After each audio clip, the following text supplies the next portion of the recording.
Hello, welcome to Lincy's link. എല്ലാ കൂട്ടുകാർക്കും ലിൻസീസ് ലിങ്കിലേക്ക് സ്വാഗതം.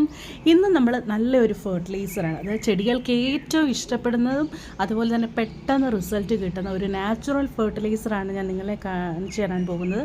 അപ്പോൾ വീഡിയോ അവസാനം വരെ കാണാൻ ശ്രമിക്കുക. പിന്നെ ലിൻസീസ് ലിങ്കിൽ ആദ്യമായിട്ട് വരുന്ന കൂട്ടുകാർ ആരെങ്കിലും ഉണ്ടെങ്കിൽ സബ്സ്ക്രൈബ് ചെയ്യാൻ മറക്കല്ലേ. സബ്സ്ക്രൈബ് ചെയ്യുന്നതിനോടൊപ്പം തന്നെ അതിൻ്റെ അടുത്തായിട്ടൊരു ബെല്ലൈക്കനുണ്ട്, അതിൽ ഓൾ എന്ന ഓപ്ഷൻ പ്രസ് ചെയ്താൽ ഞാൻ അപ്ഡേറ്റ് ചെയ്യുന്ന വീഡിയോസിൻ്റെ ഒക്കെ നോട്ടിഫിക്കേഷൻ നിങ്ങൾക്ക് കിട്ടുന്നതായിരിക്കും. അപ്പോൾ ഇന്ന് ഞാൻ നിങ്ങൾക്ക് കാണിച്ചു തരാൻ പോകുന്ന ഒരു ഫെർട്ടിലൈസർ നല്ലൊരു ഗ്രോത്ത് ബൂസ്റ്ററാണ്. അതുപോലെ തന്നെ ഗ്രോത്തിനോടൊപ്പം തന്നെ നമുക്ക് പൂക്കളും കായ്കളും ഒക്കെ ഉണ്ടാകത്തക്ക രീതിയിൽ ഒരു കംപ്ലീറ്റ് ന്യൂട്രിയൻ റിച്ച് ആയിട്ടുള്ളൊരു ഫെർട്ടിലൈസറാണ് ഇത് വേറെ ഒന്നും വേണ്ട. നമ്മൾ ഉള്ളിയൊക്കെ എടുത്ത് അതിന് ശേഷം നമ്മൾ വേസ്റ്റാക്കി കളയുന്ന നമ്മുടെ ഉള്ളിയുടെ തൊലി മാത്രം മതി. ഉള്ളിയുടെ തൊലി നമ്മൾ വിചാരിക്കാതെ നമ്മൾ വെറുതെ അങ്ങ് കളയുക അല്ല, ഇതിൻ്റെ അകത്ത് ഈ ഉള്ളിത്തൊലി കൊണ്ട് നമുക്ക് ഒരുപാട് ഫെർട്ടിലൈസർ പലതരത്തിൽ ഉണ്ടാക്കിയെടുക്കാൻ പറ്റും. അപ്പോൾ ഏറ്റവും ഈസി ആയിട്ടുള്ള രണ്ട് മെത്തേഡ്സിൽ ഉണ്ടാക്കാൻ, 3 മെത്തേഡ്സിൽ എങ്ങനെയാണ് നമുക്ക് ഈ ഉള്ളിത്തൊലി ഫെർട്ടിലൈസറാക്കി മാറ്റാൻ പറ്റുന്നതെന്നാണ് ഞാൻ കാണിച്ചു തരാൻ പോകുന്നത്. ഇപ്പോൾ നിങ്ങൾ കണ്ടല്ലോ, ഈ ഉള്ളിത്തൊലിക്കകത്ത് ചെടികൾക്ക് ഇഷ്ടമുള്ള തരത്തിലുള്ള നൈട്രജൻ ഉണ്ട്, ഫോസ്ഫറസ് ഉണ്ട്, പൊട്ടാഷ്യം ഉണ്ട്, അതുപോലെ തന്നെ calcium, iron, magnesium and copper, അതുപോലെ ഒരുപാട് മൈനറായിട്ടുള്ള ട്രേസ് എലമെൻസും ഇതിൻ്റെ അകത്ത് അടങ്ങിയിട്ടുണ്ട്. ഈ ഉള്ളിത്തൊലി നിങ്ങൾക്ക് ഏറ്റവും ഈസി ആയിട്ട് ചെയ്യാൻ പറ്റുന്നൊരു കാര്യം, ഉള്ളിത്തൊലി ഇതുപോലെ എടുത്തു കൊണ്ടുപോയി നമുക്ക് വെയിലത്ത് വെച്ച് നല്ലതുപോലെ ഉണക്കിയെടുക്കുക. നല്ല ഡ്രൈ ആയതിന് ശേഷം കുറച്ച് മുട്ടത്തോടും കൂടി ചേർത്ത് പൊടിച്ചെടുക്കുക. അപ്പോൾ ആ ഒരു നല്ലൊരു പൊടിയായിട്ട് കിട്ടുമല്ലോ, അത് നമുക്ക് റോസിൻ്റെയോ ചെമ്പരത്തിയുടെയോ ഒക്കെ ചുവട്ടിലിട്ട് കൊടുക്കാമെങ്കിൽ ഒരു നല്ലൊരു ഫെർട്ടിലൈസറാണ്. ഓക്കെ, ഇനി രണ്ടാമത്തെ മെത്തേഡ് എന്ന് പറഞ്ഞാൽ 1 ലിറ്റർ വെള്ളം നമ്മൾ ഒരു കുപ്പിക്കകത്തോ പ്ലാസ്റ്റിക് ബോട്ടിലോ അല്ലെങ്കിൽ മൺകലത്തിലോ, ഞാൻ ഇതുപോലുള്ളൊരു കലത്തിലാണ് എടുക്കുന്നത്. ഇത് ഒത്തിരി ഒരു നാച്ചുറൽ ആയതുകൊണ്ടാണ് ഈ ഒരു കലത്തിൽ എടുക്കുന്നത്. അന്നേരം 1 ലിറ്റർ വെള്ളം നമ്മൾ ഈ ഒരു കലത്തിൽ എടുത്തിട്ടുണ്ട്. ഇനിയും ഇത് നമുക്ക് ഒരു 24 മണിക്കൂർ നേരത്തേക്ക് ഈ ഉള്ളിത്തൊലി നമ്മൾ ഈ വെള്ളത്തിൽ ഇട്ട് വെച്ച് അടച്ച് എവിടെയെങ്കിലും ഒട്ടും ഡിസ്റ്റർബ് ചെയ്യാതെ വെച്ചേക്കാം. അതായത് ഒരു ദിവസം നമ്മൾ വെള്ളത്തിലേക്ക് ഇട്ട്, അതായത് ഒരു 3 പിടി ഉള്ളിയുടെ തോല് വേണം കേട്ടോ. ഒരു 3 പിടി ഉള്ളിത്തോലെടുത്ത് 1 ലിറ്റർ വെള്ളത്തിലിട്ട് നമ്മൾ അടച്ച് വെച്ചേക്കാം.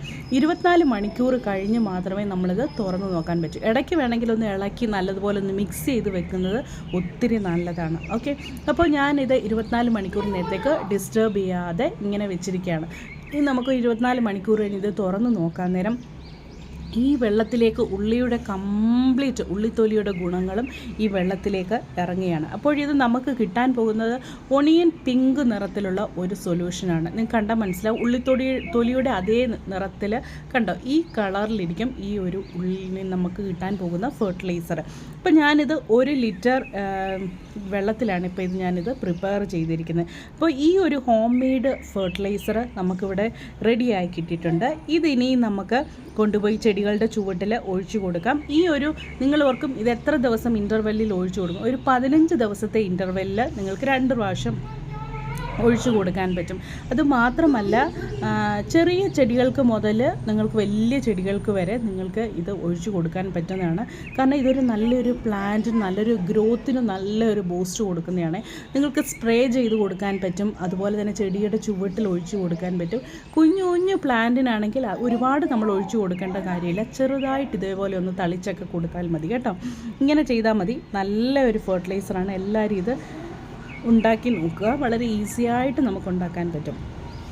ഈ ഒരു ഫെർട്ടിലൈസറിൻ്റെ ഒരു പ്രത്യേകത എന്ന് പറഞ്ഞാൽ ഞാൻ ഓൾറെഡി പറഞ്ഞല്ലോ, ഇതിൻ്റെ അകത്ത് ധാരാളം ന്യൂട്രിയൻസ് അടങ്ങിയിട്ടുണ്ട്. അതായത് ഞാൻ പറഞ്ഞ പോലെ കാൽഷ്യമുണ്ട്, മഗ്നീഷ്യമുണ്ട്, അതുപോലെ തന്നെ പൊട്ടാഷ്യമുണ്ട്, നൈട്രജൻ ഉണ്ട്. അന്നേരം ഇതൊക്കെയും തന്നെ ചെടികളുടെ ഗ്രോത്തിനെ ബൂസ്റ്റ് ചെയ്യുന്ന തരത്തിലുള്ള ഫെർട്ടിലൈസേഴ്സാണ്. അപ്പോഴെല്ലാവരും ഈ ഒരു ഫെർട്ടിലൈസർ ട്രൈ ചെയ്ത് നോക്കുക. വളരെ ഈസി ആയിട്ട് ഉണ്ടാക്കാം, കാരണം നാച്ചുറലാണ്. ഇതിൻ്റെ അകത്ത് യാതൊരു കെമിക്കൽസും ഇല്ല.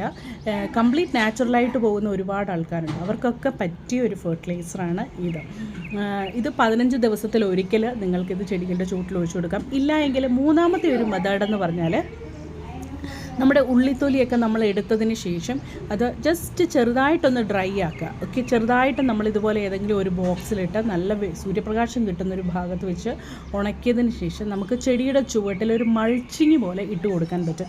ഇങ്ങനെ ചെയ്യുന്നത് മൂലം നമുക്ക് ചെടികളുടെ വേരിനൊക്കെ ഒരു തണുപ്പ് കിട്ടാൻ ഇത് സഹായിക്കും. എന്ന് മാത്രമല്ല ഇതൊരു സ്ലോ റിലീസിങ് ഫെർട്ടിലൈസറായിട്ട് നമുക്ക് ഇട്ട് കൊടുക്കാൻ പറ്റും. അതായത് നമ്മൾ വെള്ളം ഒഴിക്കുന്നതിനനുസരിച്ച് കുറച്ചായിട്ട് ഫെർട്ടിലൈസർ ചെടികൾക്ക് അബ്സോർബ് ചെയ്ത് വെള്ളം ഒഴിക്കുന്നതിനനുസരിച്ച് ന്യൂട്രിയൻസ് ഇത് മണ്ണിലേക്ക് ഇറങ്ങിപ്പോകും.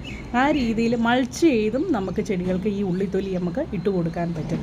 അപ്പോൾ റോസിനൊക്കെ ഇതുപോലെ ചെയ്യാൻ ഒത്തിരി നല്ലതാണ് കേട്ടോ. അപ്പം ഈ ഒരു വീഡിയോ നിങ്ങൾക്ക് ഉപകാരപ്പെടും എന്ന് ഞാൻ പ്രതീക്ഷിക്കുന്നു. ഇഷ്ടപ്പെട്ടുവെങ്കിൽ ലൈക്ക് ചെയ്യാനും കമൻറ്റ് ചെയ്യാനും മറക്കരുത്. അതുപോലെ തന്നെ നിങ്ങളുടെ ഫ്രണ്ട്സിനൊക്കെ ഷെയർ ചെയ്ത് കൊടുക്കാനും മറക്കല്ലേ. ഓക്കെ ഫ്രണ്ട്സ്, കമൻറ്റ് ചെയ്യാൻ മറക്കല്ലേ. Bye, see you next video.